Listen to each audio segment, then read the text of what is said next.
Pembacaan Alkitab hari ke-66 terambil dari Mazmur pasal 31 ayat 2 sampai dengan 9, Markus pasal 13 ayat 32 sampai dengan 37, Markus pasal 14 ayat 1 sampai dengan 16, Imamat pasal 15 dan Imamat pasal 16.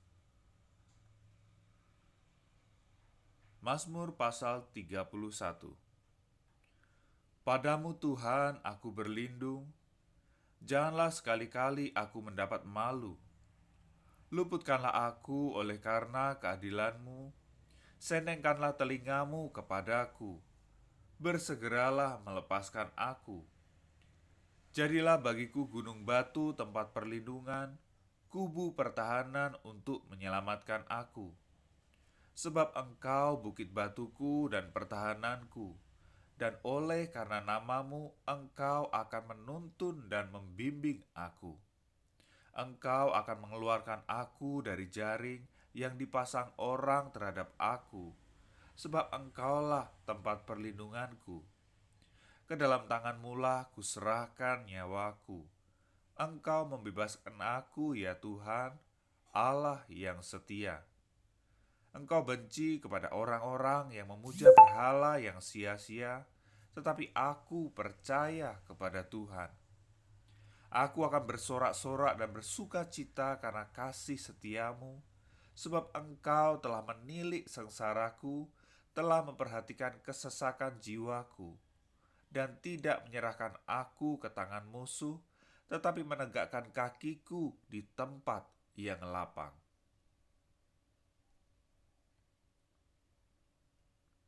Markus pasal 13.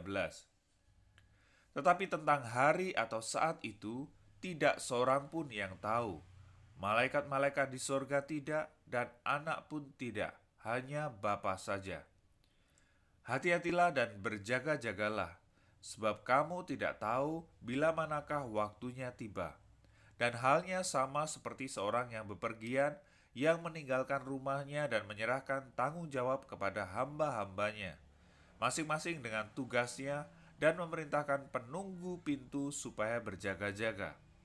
Karena itu, berjaga-jagalah, sebab kamu tidak tahu bila manakah tuan rumah itu pulang, menjelang malam, atau tengah malam, atau larut malam, atau pagi-pagi buta, supaya kalau ia tiba-tiba datang, jangan kamu didapatinya sedang tidur. Apa yang kukatakan kepada kamu, kukatakan kepada semua orang, berjaga-jagalah.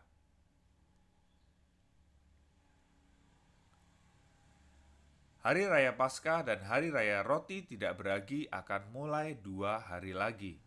Imam-imam kepala dan ahli-ahli Taurat mencari jalan untuk menangkap dan membunuh Yesus dengan tipu muslihat. Sebab mereka berkata, jangan pada waktu perayaan, supaya jangan timbul keributan di antara rakyat.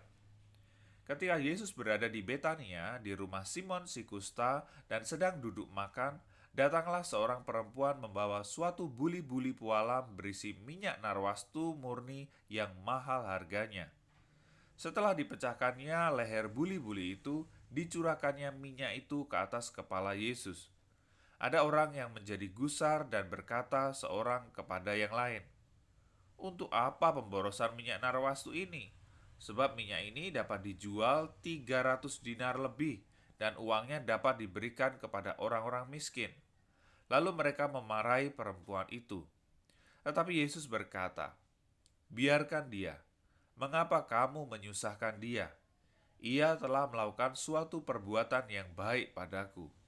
Karena orang-orang miskin selalu ada padamu, dan kamu dapat menolong mereka bila mana kamu menghendakinya. Tetapi aku tidak akan selalu bersama-sama kamu. Ia telah melakukan apa yang dapat dilakukannya. Tubuhku telah diminyakinya sebagai persiapan untuk penguburanku. Aku berkata kepadamu, sesungguhnya di mana saja Injil diberitakan di seluruh dunia, apa yang dilakukannya ini akan disebut juga untuk mengingat dia. Lalu pergilah Yudas Iskariot, salah seorang dari ke-12 murid itu, kepada imam-imam kepala dengan maksud untuk menyerahkan Yesus kepada mereka. Mereka sangat gembira waktu mendengarnya dan mereka berjanji akan memberikan uang kepadanya. Kemudian ia mencari kesempatan yang baik untuk menyerahkan Yesus. Pada hari pertama dari Hari Raya Roti Tidak Beragi, pada waktu orang menyembelih domba Paskah, murid-murid Yesus berkata kepadanya, "Ke tempat mana engkau kehendaki kami pergi untuk mempersiapkan perjamuan Paskah bagimu?" Lalu ia menyuruh 2 orang muridnya dengan pesan, "Pergilah ke kota, di sana kamu akan bertemu dengan seorang yang membawa kendi berisi air. Ikutilah dia dan katakanlah kepada pemilik rumah yang dimasukinya, 'Pesan guru, di manakah ruangan yang disediakan bagiku untuk makan Paskah bersama-sama dengan murid-muridku?' Lalu orang itu akan menunjukkan kamu sebuah ruangan atas yang besar, yang sudah lengkap dan tersedia. Disitulah kamu harus mempersiapkan perjamuan Paskah untuk kita." Maka berangkatlah kedua murid itu, dan setibanya di kota, didapati mereka semua seperti yang dikatakan Yesus kepada mereka. Lalu mereka mempersiapkan Paskah.